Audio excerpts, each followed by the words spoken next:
This episode of the Beauty Industry Podcast was brought to you by InSkin Cosmetics.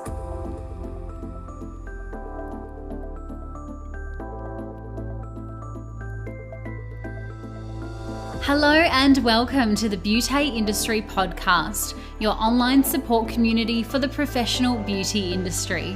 I am your host, founding director of Beauty Industry, Tamara Reid. Here we are closing the competitive gap and speaking your language. This is a platform created and dedicated to the professional beauty industry, valuing community over competition. We serve to help connect you with inspiration from industry experts, expand your knowledge through educational pieces, and bring you the latest in product and technology innovation. This is Beauty Industry. Today my guest is Nicola Le Lievre, owner of InTherapy. I have no doubt you will already know Nicola by name and if not by face and trademark red lipstick. Nicola has been in the beauty industry for over 20 years now and has created a multi-award winning salon in the heart of Brisbane. From as little as just 6 years old, Nicola knew that her career was going to be defined by the beauty industry as she looked up at the women surrounding her wearing a classic red lip, which sparked the passion from then onwards. Nicola's career has spanned across many pathways of our industry, including 11 years in which she spent on cruise ships before a life-changing event where she was held up at gunpoint in South Africa changed her life forever, moving her and hubby over to Australia. Nicola's story is one in which she shows an astonishing amount of resilience and passion, and her gratitude and generous nature is one which I think you'll all find infectious and inspiring. From InTherapy, today we welcome Nicola Le Lievre. Nicola, welcome to the Beauty Industry Podcast. Thank you so much for having me. This episode has been a long time coming, and I am so thrilled to have you today. Good to be here, finally. It's nice to connect. I know it is. Though we are virtual, I'm going to come and visit you, so we will be able to connect in person. But hey, we start all of our episodes the same way in which I'm sure you know, by diving back all the way into the history books and finding out how our guests entered into the industry, because you are somewhat of an icon and I know a lot of business owners look up to you, but I want to know how it all started for you. Why beauty? So it started at a very young age. I must have been about 6 years old, and I used to go with my mum to have her legs waxed in a pharmacy back in South Africa. The pharmacies had like a little beauty room, and I just thought it was great. I just loved going with her, and the story of me wearing red lipstick all the time and how I've been so well known in the industry for my red lipstick is simply because back in those days when I used to walk around the pharmacy, because, you know, it was really safe. So I used to walk around and look up at all the old ladies, which probably weren't that old, old to me, wearing the red lipsticks and, you know, those bright lips. And I thought, oh, gee, wow, I want to be like that one day.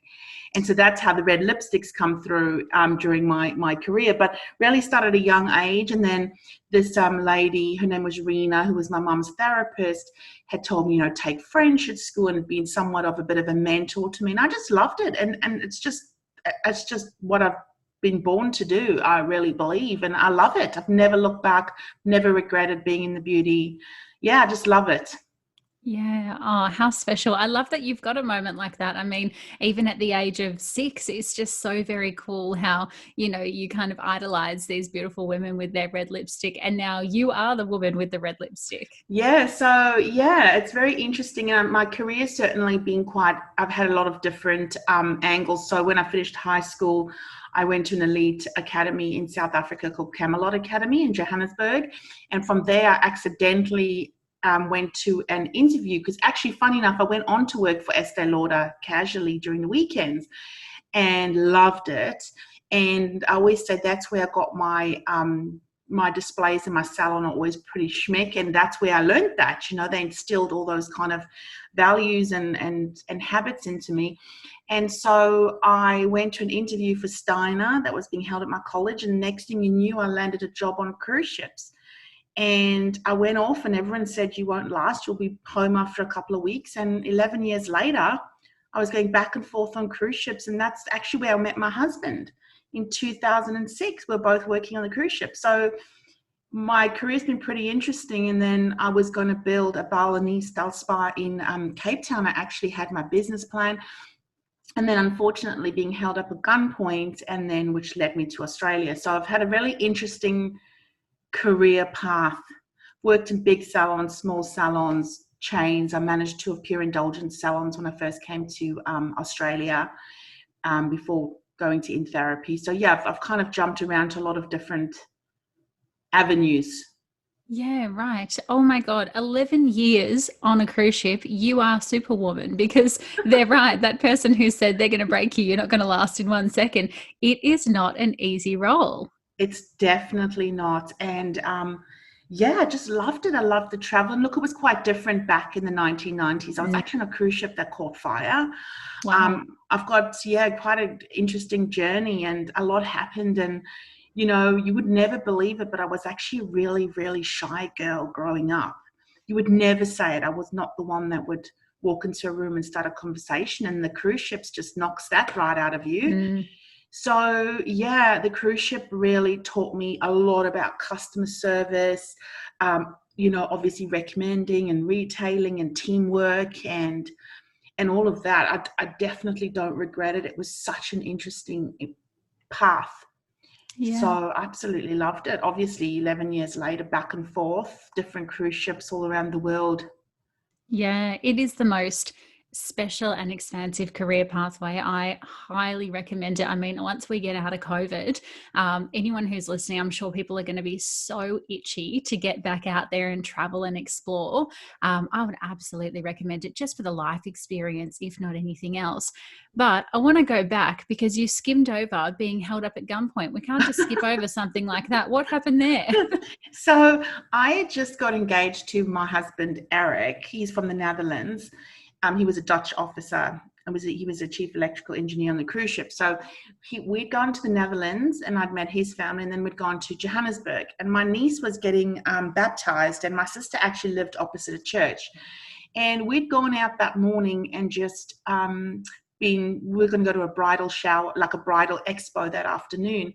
And we'd gone off and got some lunch, and we were followed. So obviously we followed for our jewelry. Somebody, people had been watching us. And my sister lived in a gated community, and they just let this car of guys in behind us. And my sister opened her gate and her garage door, and we drove in, but she forgot to close the gate straight away. And this car just pulled up, and these two guys jumped up with guns and came to our door. And by the time I turned around to see what was going on and turned back, they had a gun stuck to my head. I still remember saying, "Please don't take my ring. I just got engaged." And he said, "Give me a ring or I'll shoot you." And he had a gun, like a barrel of a gun, literally stuck to my head. Far out. And they were disrupted because my sister's husband at the time had come through the garage door holding the baby. And I'll never forget, she just said, John, drop to the ground. They're going to shoot you. And he just dropped with the baby screaming. And my husband was in the garden.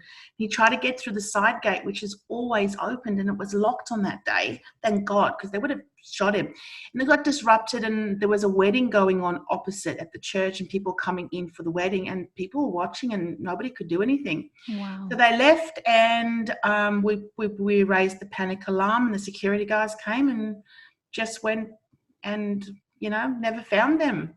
So Wow. we were lucky. We're very lucky, and it took something so tragic and was so disappointing, but that changed my life, because that's how I got to Australia, because my dad was Australian and I had citizenship since I was a baby.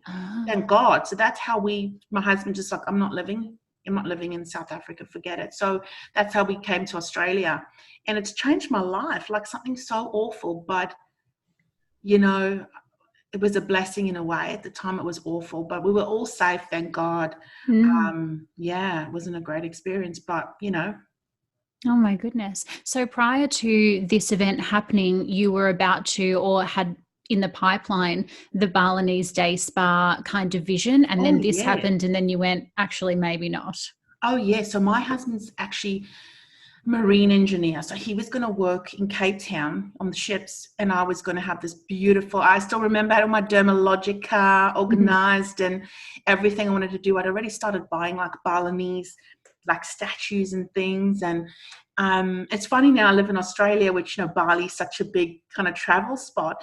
And it was just had everything kind of my vision. And so I've always had that entrepreneurship in me. That's always my end goal, to own my own beautiful business. And coming from a spa background, that was obviously my natural route to take. But yeah, this happened and it just my life turned 360 basically. Yeah, right. So then you come over to Australia and what do you do? Do you go get yourself a job or do you straight away invest in opening the spa that you had your mindset on? So what had happened was my husband and I got off the cruise ships. We went back on the cruise ship after that whole episode for contract. But we got off, got married on a beach in Sydney, came to Brisbane, bought a house, went back on the cruise ship. So when we got back to Brisbane, I came here because a lot of my cruise ship friends were here. So it was just the natural, and I'm really happy we came to Brisbane. So I had a really good friend from the ships who worked for Pure Indulgence, and she said, "Oh, you should join them. You're used to big teams." And so I went as operation manager and then built my way up to manager. And then I was managing at the time the ground and upper floor of Garden City. And then this same friend, funny enough, then started repping for a company who was servicing InTherapy, and they were looking for a manager because the manager at the time was pregnant. But to answer your question, I should actually find it because we'll have that business plan somewhere and it'll be interesting. But no, it just kind of being in a new country and just kind of getting back into things, because there was another part of my life. There was a brief pause I took from Steiner on the cruise ships, and I was an art auctioneer. Oh, wow. For about 3 years. So yeah, so I have a lifetime of good stories to tell, but just never went back to that. And I'm really happy things worked out the way they did. How I took that jump from Pure Indulgence and big salons to a little boutique salon, which was really awkward at the time. It was so quiet. It wasn't in a shopping center, but now, yeah, I love it. Yeah. Oh, how special. It sounds like you've done it all up until this point, but then you go, do you know what? I might actually take over InTherapy. So tell me about how that came about. Obviously, you were manager at the time at InTherapy. How did that transaction happen? So the owner at the time was quite a bit older than me. She's about 20 years older. And she always spoke about when she sold InTherapy. And I thought, oh gosh, she's never going to sell InTherapy. And then one day we were at a Dermalogica conference and she turned around, she said, no, I'm ready to sell. Would you like to buy it? And I thought she was kidding. And she said, look, you're the most natural person to purchase it. So we chatted and we got the ball in motion, and it was super exciting. And we didn't tell the team at the time because obviously it was a lot of paperwork and it was so much to organize. And obviously when you're purchasing a business, it's not like purchasing a home. Banks don't just hand out money. So it's getting all financing and all that kind of jazz. And then at our Christmas party, we told the girls that I would be their boss from the February the next year. And it was really well received, but I think I had a team with a lot of younger girls, and I think there was a lot of sort of animosity, thinking, why wasn't I invited to purchase the business? Yes. and why you and not me? But it was not comparing apples with apples. I was a lot older than them.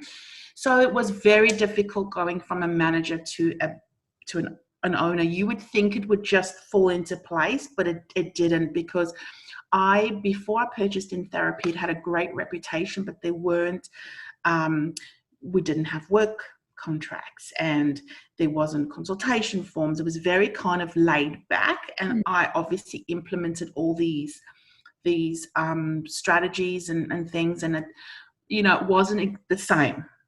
Yeah. And I think a lot of the girls had moved on, and a couple of them have gone on to purchase their own business. A lot of them asked me for advice, which is a great compliment. Some of them, unfortunately, did the wrong thing and took clients. And, I've gone through all of that. But where I'm at right now, I've got sort of like a brand new team from when I first started. And it's amazing. Like, there were so many times when I managed InTherapy that I just was like, I'm going to walk out. I'm just going to walk out. And I did, and I stuck through it and persevered through all those difficult times. And, I've gone through it all. Anything that's happened, girls taking clients and all that weird stuff that happens in every business, and business owners know what I'm talking about, has happened. It's funny that you say there, one would assume that the manager to owner transition would be so fluid and easy, but I have seen so many times the hardships of that, even from therapist to manager, which you wouldn't think is a bigger jump from manager to owner. But it is, as you say, it gets a little bit tall poppy syndrome, and other people go, well, why wasn't I chosen for the role? Why did she get the role? And all of a sudden you move from being a friend who can go have drinks with the rest of the team on the weekend to, oh, she's the manager or she's the boss. She's not on our team anymore. It's a really Definitely. difficult transition. How did you find that time? Did Well, you lose a lot of people or? I wasn't really, like I said, the girls were a lot younger than me. I was Yeah. married. I had a baby. It was a kind of different kind of, we didn't go out on the weekend. There was a lot of younger girls and they all hung out. And just backpedaling on the cruise ship when I went from beauty therapist to manager, I definitely know, because cruise ship, you all went out drinking together. Yeah. So that was always difficult because you then had to be more on the, like when I was assistant manager from therapist, you had to buddy up with the manager who didn't hang out with the team and you were kind of in the middle. But going from my transition to InTherapy, I didn't really hang out with the girls out of work that much. Of course, we went for a casual drink here and there, but it was just, I think, a lot of jealousy, I feel. And it wasn't, and I know a lot of owners now who talk to me, we still struggle with that. Our team feels this and we feel that. And that's why we're owners. And I mean this respectfully, we're business owners and they're not, because we don't think the same. And I just went through this yesterday with another salon owner, that the team don't realize what it takes. And it's a compliment to me because maybe I make it look easy, but it's not. There's so much. I just had all my equipment in the salon tagged and tested. That was not a inexpensive experience, but people don't realize you've got to pay for your music license and your FPOS machines and insurance and ATO and so much. So when those girls were like, well, why can't I own my own business? I think it was a lot of bitterness. And anyway, everything just happened as it was supposed to. And I did get a therapist who came into my life, a really experienced one, Melissa. She's still with me. She went off and had a couple of babies and keeps coming back.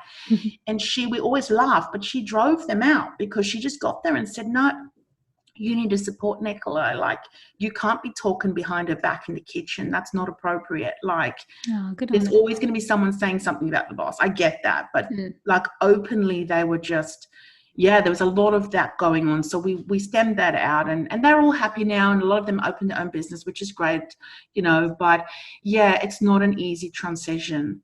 And I certainly welcome anybody who ever wants to have a conversation with me. I'm very, as you know, very open to sharing information. But it's not as easy as it sounds. And you would think people just be like, well, I know you. We get on. Why wouldn't it work? But it's a different ball game altogether. After the break, Nicola shares with us the exact changes she made to the business to be able to get it to the place that it is today. But first, a word from today's beauty partner. Something that Nicola has shared with us today is the fact that she found like-minded people in our industry to surround herself with. And one of those people for us at Beauty Industry is our valued beauty partner, InSkin Cosmetics. A trusted mentor, industry expert and wealth of knowledge, Maria Coccioloni and her team work diligently across the country distributing brands such as O Cosmetics, Ginger and Me, Dermapen World and many more. One of the many reasons they've recently won the Australian Beauty Industry Award for Best Business Performance of the Year in 2020. To find out more about the brand, you can do so over at www.inskincosmetics, that's cosmetics with a d.com.au. And now back to Nicola.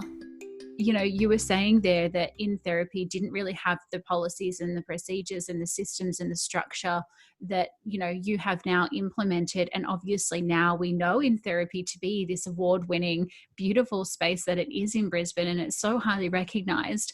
What kind of things, other than a consultation form, for example, have you implemented that you've really noticed have changed the way that the business is perceived by clients and the industry? So, look, the lady who owned the salon before me, I have a lot of respect for. Unfortunately, we're not in touch anymore. That was also another transition. She thought I'd buy the business for all the money I paid and that would just run it the same way. We had a lot of struggles with her detaching, and I completely understand it. And I learned a lot from her, and we've moved on from that. But when I originally started working at InTherapy in 2009, I've been there now, I think, 11 years, it was a hair and beauty salon. And prior to purchasing it, the hair moved out, which was a complete change. I mean, hair and beauty sounds great, but it doesn't always work in the same space. So there was, for example, just little things, and I'm very cautious, right? I'm the girl that does the goody two-shoes who doesn't want to get into trouble or be dobbed in. So little things like now it just seems so obvious, but we didn't have fire extinguishers. Yeah, right. And fire blankets. We didn't have consultation cards for IPL. That's something I implemented when I actually started working there. Coming from Pure Indulgence, where they've got your really strict protocols, and being on the cruise ships where we had to cover ourselves. Just things like, a lot of stuff around the team. For example, when I started working in therapy, we had handwritten wage slips. We didn't have workplace agreements. So just digging deep, and I must admit, Tina Viney from APAN helped me a lot with implementing those kind of things, because I had no idea. I was told when I bought the salon, you need to pay the girls X, Y, and Z. I was like, but I don't understand why I didn't know much about the award. So it's just finding out the legalities, because the lady who had the salon before me was pretty old school, and it worked for her. And her husband was a barrister as well. So she kind of had that certain support. So if something went wrong, well, I don't. And I wanted to make sure I was ticking all the boxes. So a lot of the paperwork, where it comes to the team, a lot of the kind of like the tag and testing and fire extinguishers, it was always like, yeah, I'll be right. And it was always right. Was always fine, thank God. But just those little kind of day-to-day things that I implemented, and a lot of things like trainings, just documenting things. And I'm still working on it. I'm still working on our workplace manual. I think those things you always are adding to. A lot of training, a lot of accountability, a lot of, good one is shortcuts. Perfect example. We work with shortcuts. Look, I just always have. So I'm not saying they aren't better or the same or equal softwares out there. I just always have been a shortcuts girl, so I've never changed, because to be honest with you, it's too hard. I'm technically challenged at the best of times. I'm still old school pen and paper girl. But for example, the girls weren't doing an end of day procedure, weren't cashing up correctly, so we implemented that. For example, when I started working at InTherapy, if guests didn't confirm, then we weren't allowed to call them. I started calling and saying no, and that comes back from Pure Indulgence, right? Where like, I'm so sorry, like I'm just double checking you're coming for your appointment. So I have this theory, if they don't confirm, they're not coming, and 90% of the time they don't. They just no-show. So that was really good, working with the salon software, stock take procedures, that kind of stuff. I really neatened up as well. Yeah, amazing. And so did your team or your workplace culture, thrive or become any better because of that? Because what I hear from a lot of therapists when I go into spaces, or just in general when I'm chatting with them, they actually crave procedures and they actually crave direction. And so I've heard from, therapists who don't have that direction, they kind of feel a little bit frazzled as well. So I can imagine at the start it would have been quite a sticky transition, and there would have been some people who really resisted the change. Totally. But now, obviously, you've got this beautiful culture. So something's gone right in implementing all of these different systems. Totally. And it's something you constantly have to work with. At first, the girls didn't like it. They would, when I went through the workplace agreements and actually explained to them why they get paid more on a Saturday, even though their rate looked less, they were actually getting paid more because of loading. And I had to explain that. And so there was a lot of resistance, like, well, we've never done this, so why do we have to do it? Because they don't understand, if something happens, ultimately this business is my marriage, my house, everything's in this business. So I've absolutely everything to lose if things go wrong. And 99.9% of the times things go right, but it's that 1% where what happens if one of the therapists accidentally takes skin off someone's brows or something, and you don't have a little protocol, or we didn't have a first aid kit.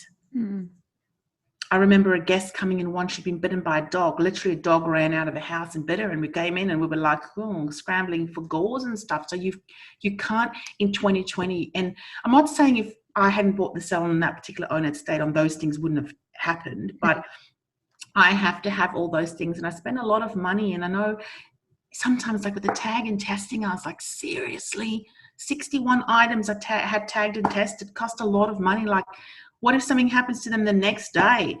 But it's all part of workplace health and safety, and I don't take any chances.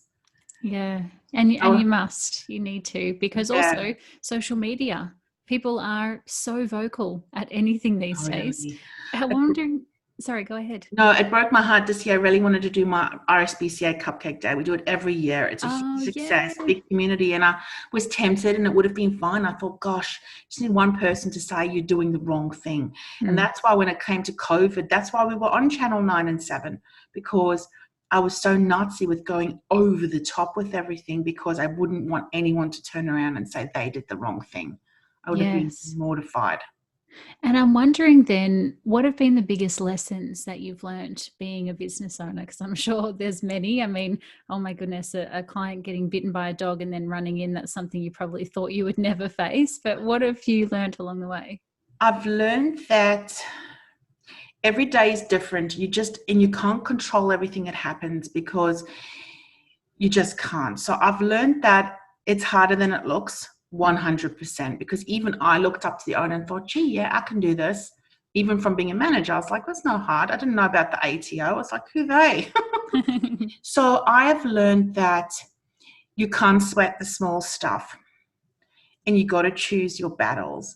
And even with my staff now, they're beautiful, and they might do one thing that really annoys me. Sometimes you need to let the little things go and focus on the things that are going right. And as long as you're always genuine and stick to your core values. I know you're very focused around core values, so am I, and I do my decisions around that. But I've just learned the main thing is that in business, things are going to go wrong all the time. And you just need to accept that and understand that today things might be peachy, but tomorrow they might not. And just when things happen, don't be reactive. Just take a breath and be like, right. And we had a funny incident the other night. One of my girls moved the hydraulic bed, and it started folding in and out on its own. And the girls ran out and said, Nick, the bed's possessed. And I was like, oh my gosh. And the bed was literally folding on its own. It was bizarre. And so I said, okay, well, let's turn it off.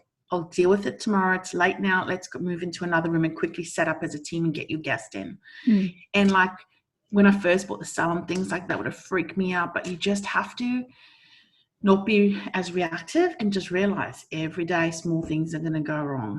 Yeah. And it's so funny because we think that, okay, so we'll face the challenge of the woman getting bitten by the dog.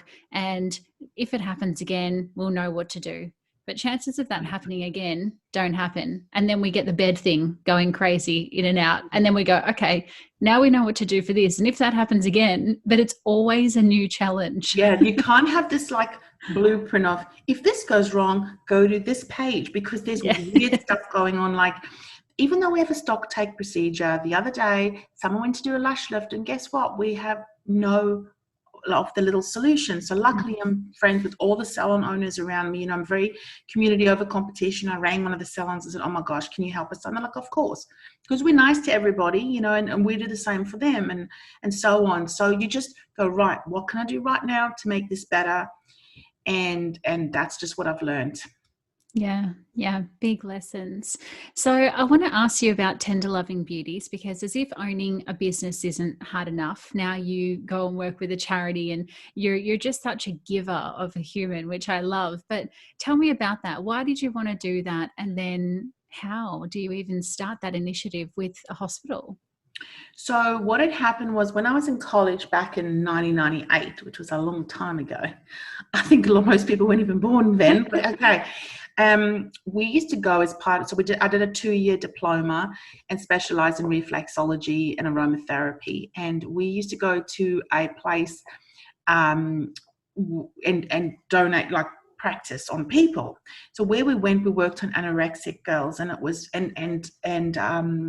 schizophrenic people, which was really actually interesting. I worked on a lady who thought she was Madonna once, and Wow. another one who thought there was a bee buzzing around her head. It was very interesting. Right. And a lot of anorexics, which was really sad. I mean, you're doing an arm massage and it's just like a bone. Mm. And I just felt so good when I left there, and felt like, wow, I made these girls feel so good.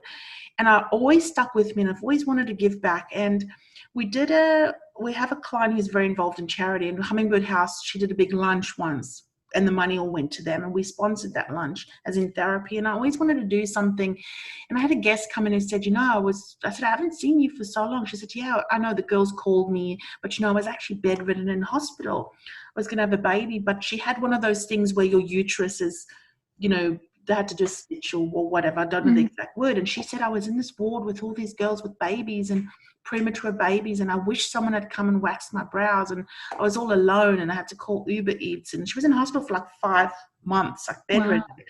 Got me thinking, I wish I could have helped out. And she said, oh yeah, I would have paid for that. I said, no, I don't want money for it. I want to do something. And then I spoke to this guest, and she said, what about Hummingbird House? And I was like, oh my God. So I contacted them, and one thing led to another. And then Tender Loving Beauty started, and it's definitely not only for InTherapy therapists. And so we all went to Hummingbird House, did our training, because obviously the things you see there, you need to learn how to kind of leave there and say, I've done an amazing job today, but not take on board other people's sad circumstances, right? Because that can really eat at you. Absolutely. So actually, because of COVID, we haven't been able to go, but we went this Wednesday for the first time, and the mum was beautiful. One of the other girls from another salon did a facial, and I did an arm massage and painted her nails, and she said, oh, I'm so lucky that you've come today. Oh. I feel so good, and that's why I do what I do.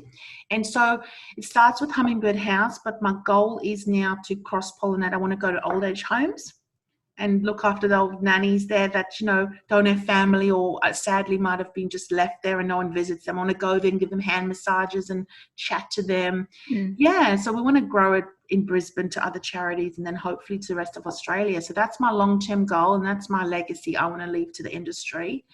It's a work in progress, baby steps. But yeah, I feel really passionately. I'm very proud of it. And it's not something I've done because I want people to go, oh, wow. But it's something that's just so important to me to give back. Yeah, absolutely. I had a very similar story in that when my husband and I were living in Melbourne, we were living in 3 units, and the lady in the first unit, she was about 90 years old, 92 years old, I think.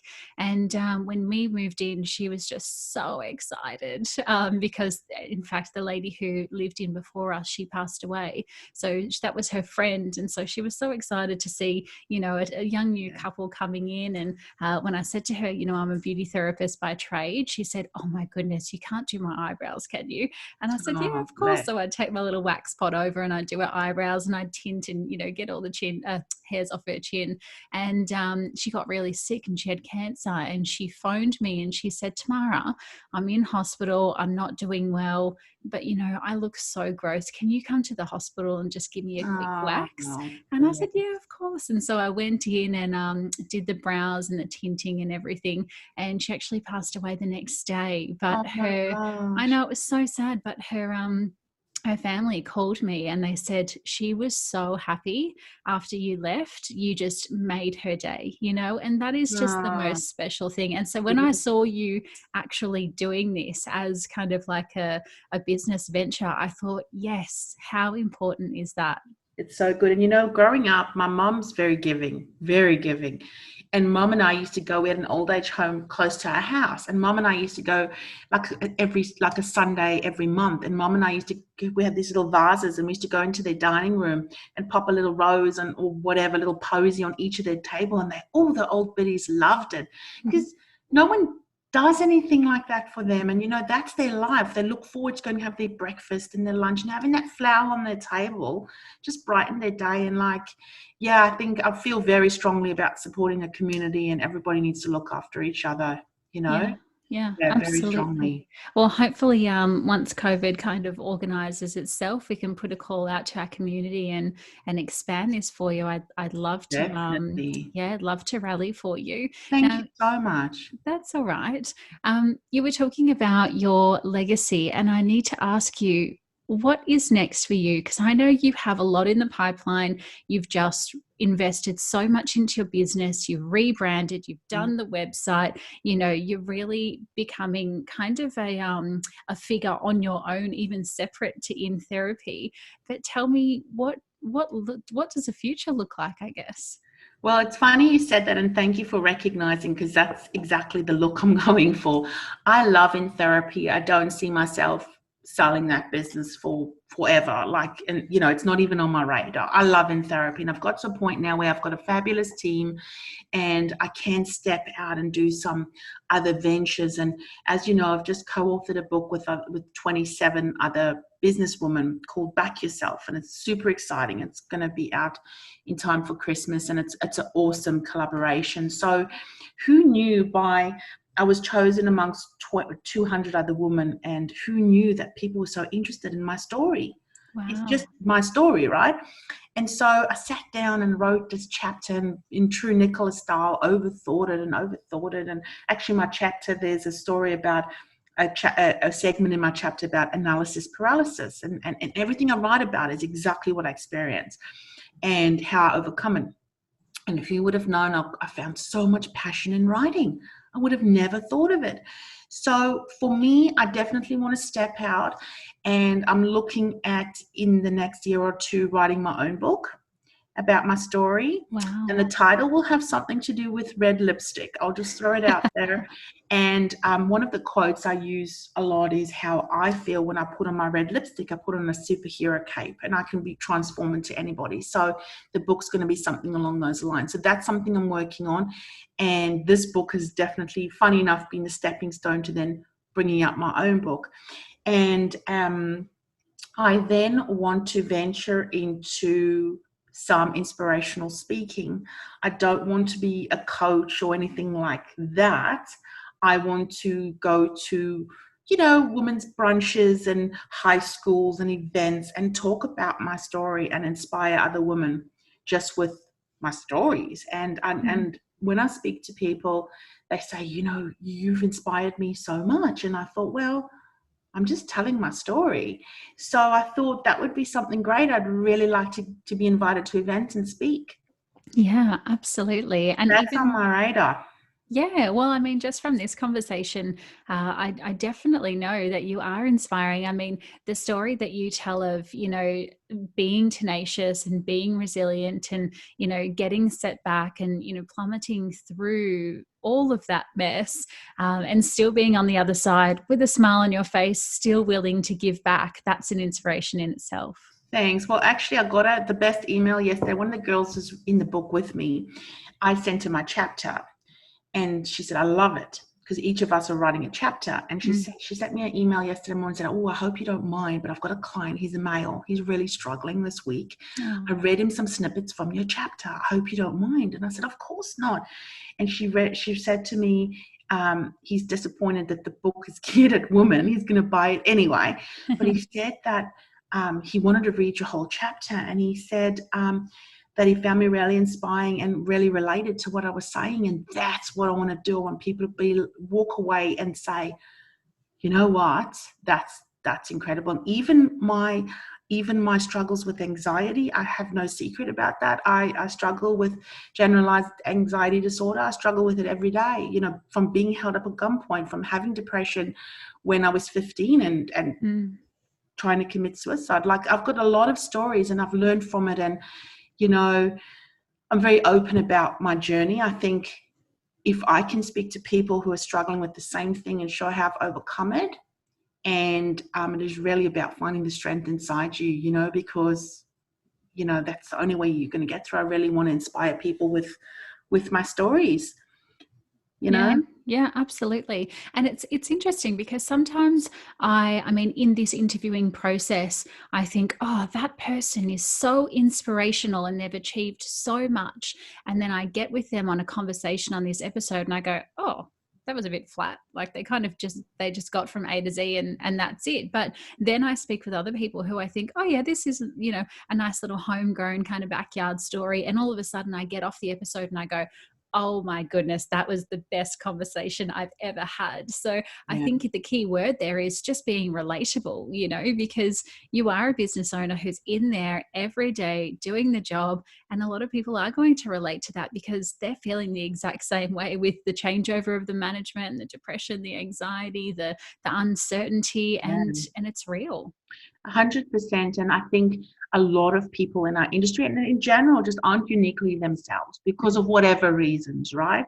Their own limiting beliefs. I struggle with limiting beliefs every day. I sent my chapter to a couple of girlfriends and all said, and girls I knew that would be frank with me, and they said, we loved it. And even the publisher was like, I love it. So it's at the phase now where the editors are going to work on your grammar and all that stuff, which I'm not great at. But yeah, I really want to inspire people with my story. I don't claim to know it all, but with me, what you see is what you get. If you see me on a podcast or in a video and you see me in person, I'm exactly the same way. Yeah, and we so appreciate that about you. Hey, Nicola, I'm going to link all of your book and all of your bits and pieces into the show notes so people can click through and have a little listen and a little browse. But thank you so much for coming on and having a chat. Oh, that's my pleasure. Thanks for having me. It's been great. Divine having you. Thank you. That's a pleasure. Have a great day. I mean, talk about a story, right? Nicola is one of those people who you could honestly chat to for hours, which we generally find ourselves doing when we connect at industry events. And every time we do, I find out something new about her. Whether it's the strength in her resilience, the notion of perseverance in her career, or her passion for giving back to the community and helping others, I am sure you have all taken away something uniquely special from today's conversation. I've left all of the notes for you to take a look at the book Nicola is co-writing with 28 other women in our show notes. And if you want to see more, you can always do so by heading onto the gram and searching for @InTherapy. Us, of course, well, the way that you can support the show is to either follow us over on Spotify or over in your podcast app, give us a little rating, or even so generously write us a review. You can also share this podcast with your friend or your work colleague if you know or think that they might be interested in listening. Thank you so much for your time and your ears. Until next time, stay connected.